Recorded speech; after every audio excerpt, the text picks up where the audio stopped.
bana, anaitwa Tajiri Micho, unavyomuona hapa akimwokotesha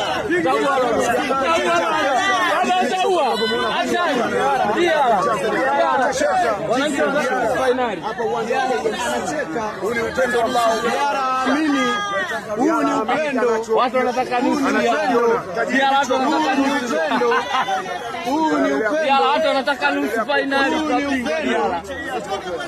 Huu ni upendo. Mpaka ziishe dia. Wanachama Young Africans, Kibegi cha pili, cha kwanza hicho hapo kimejaa. hichi hapa na cha pili hichi hapa. Diara Day anakusanya maokoto.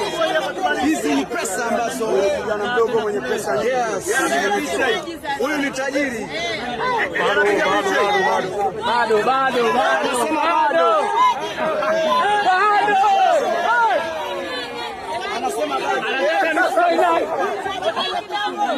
Anataka nusu finali. Hizi ni sifa sasa.